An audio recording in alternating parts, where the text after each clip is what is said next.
Hey guys, it's me! And if you're wondering why this setup looks exactly the same as in the last video, that's because I'm filming this right after I filmed the last video, because I thought, why not go ahead and get this out while I'm in a chatty mood instead of waiting until I'm tired. So the first two books I'm going to talk about were the picture books that I read in November. The first one being the Buffy the Vampire picture book, which I think I talked about in my book haul, but I'll just briefly talk about it again here. I actually have the physical book, but it's like I don't feel like digging it out. So I picked this up because obviously I'm a big Buffy the Vampire Slayer fan. It's not my favorite show of all time, but it's my second favorite show of all time. And it's just like, I saw this at Barnes & Noble and I had to have it. I thought it was going to be like middle school Buffy, like kicking some monster butt. And I thought it was going to be like really cute and fun and maybe nostalgic. And I was right about, you know, the cute and the nostalgic part. And it was a little fun. It was just like...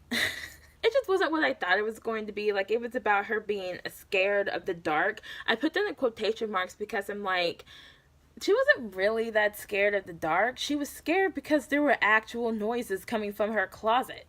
Okay, and so finally, you know, Xander and Willow are sleeping over and they go into the closet and then all the monsters are there from, you know, the TV show, and they're like cutesy versions of them, which was weird for me because it's like there are these creatures and one season Buffy the Vampire Slayer called the Gentlemen, and if I'm going to skip any episode of Buffy when I'm binging it, it's that one because it terrified me. And it still terrifies me, and I didn't like seeing them even in cartoon form. In case anyone out there is watching this and wondering if she kicks any butt, the answer is no. So, the next picture book I read was this one, Uni the Unicorn. It's one of those books where, like, the illustrations are beautiful. The storyline was not great. Like, basically nothing happens. The unicorn is just sitting there like, oh, I think little girls might be real. Why little girls? Why not little children? Little boys exist too. All the unicorns weren't female. Why does she think all people are female? And I'm like, what? You don't think a little boy is gonna want to read a unicorn book? I mean, like, maybe they don't, but maybe there is one that does, and then he's gonna feel left out because she's just obsessed with seeing a real little girl. It was lame, and it didn't really have a plot, and then it switches point of views to the little girl thinking, oh, I wonder if there's a real unicorn somewhere, and it's like, and then it ends, and they don't even meet. And it didn't really have a point, and I guess the author's trying to have like a series of books with this little blonde girl and this unicorn, but I'm just like, it's a picture book, okay? Like, it has to have like a complete storyline in a picture book. What kind of attention span do you think little kids have anyway? And I know I'm a grown-up and I'm reading the book, and I do read a lot of picture books, and I have to say, most of them have a point.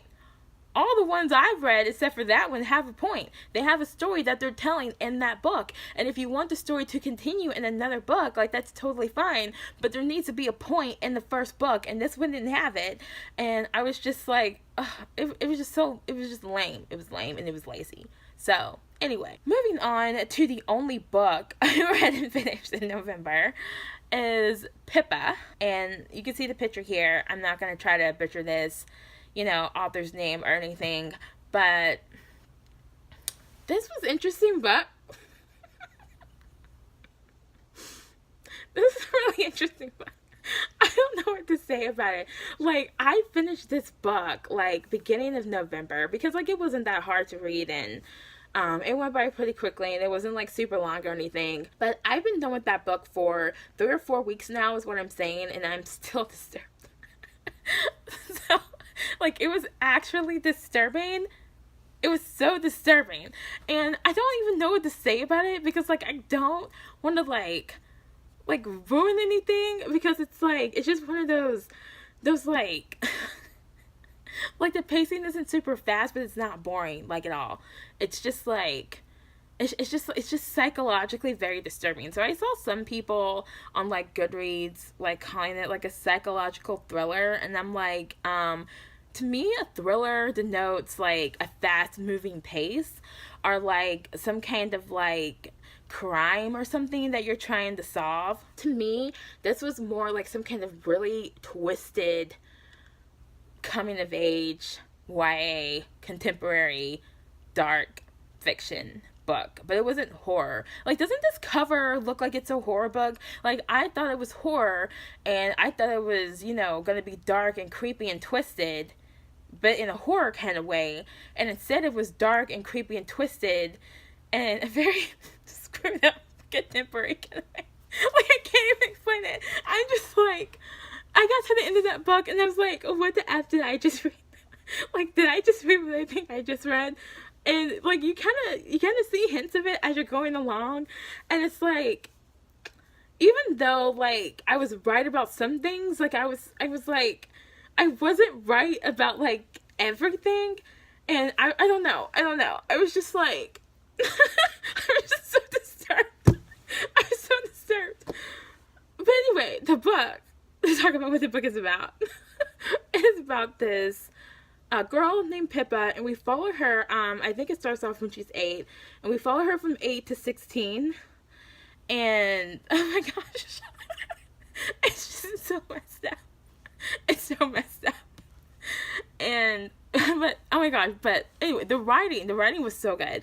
The writing was good, the narrative was good, the characters were good, like, everybody felt really real, and everything felt very vivid. It was so disturbing. I've never read anything like this in my life.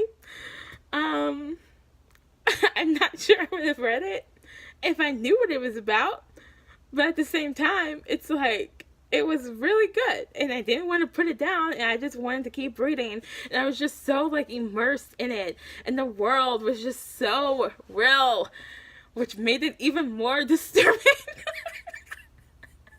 So, I will say, like, I thought it was going to be dark and twisted, and it was. But, I mean, it's just one of those books that's like, you have no idea. And I don't want to say it. I don't want to give anything away. Because, like, that part of the fun is, like, realizing that you're in this slowly boiling pot of water. And then all of a sudden you realize that your butt is getting burned and it's too late and the story's over. And I'm just like, why? Like, how does anybody even come up with an idea like that? So, very unique book. And I'm probably gonna be reading it again at some point. Because now that I know what's going on, I'm like, I want to read it again. It's kind of like you watch Secret Window and like you have no idea what's coming, and then like it happens, and then it's like, oh my gosh, and then you want to watch the movie again to see how you missed it. Like, it kind of gives me like Secret Window vibes. So good job. Okay.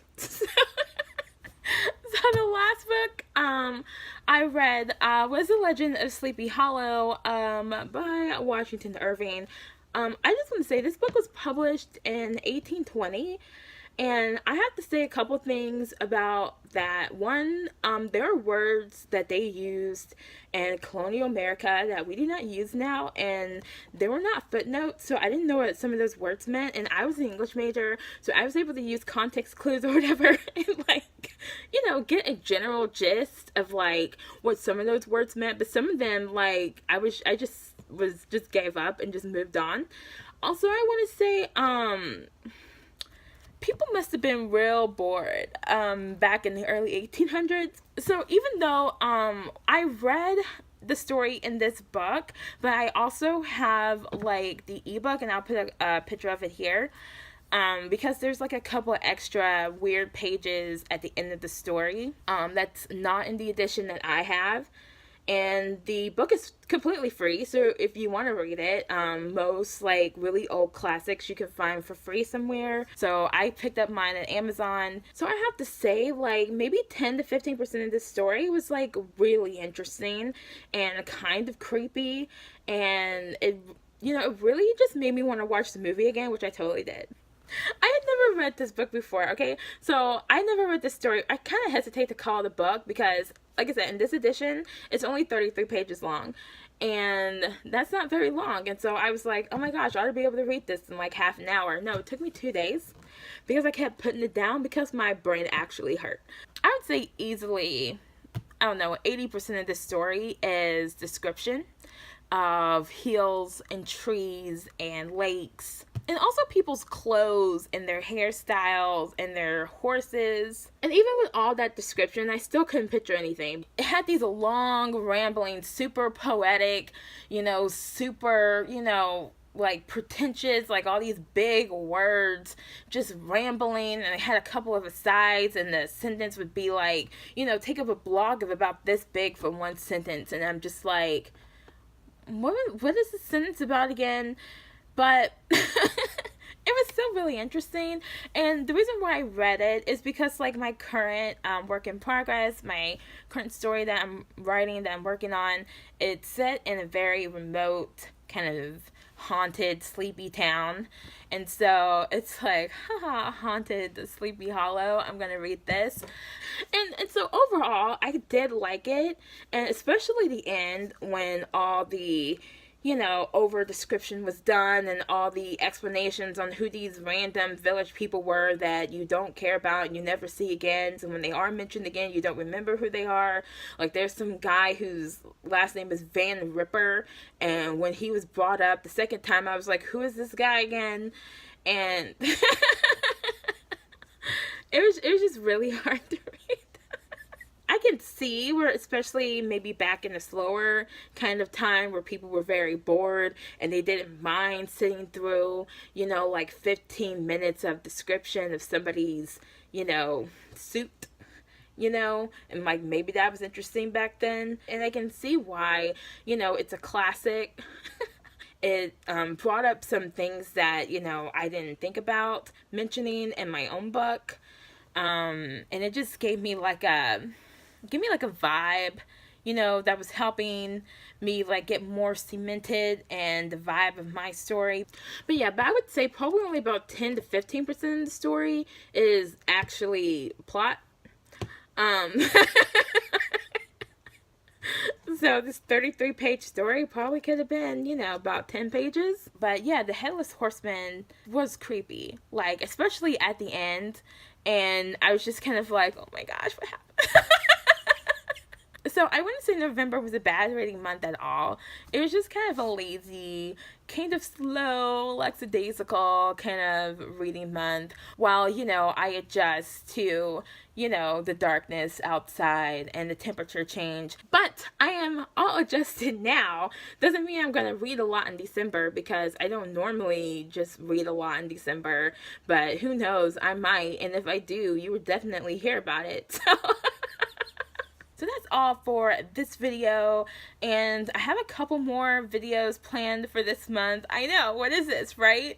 Like, putting a video out almost every week? What have I lost my mind? Maybe. So, I hope to see you guys in the next video, and hope you're having a great December. Bye.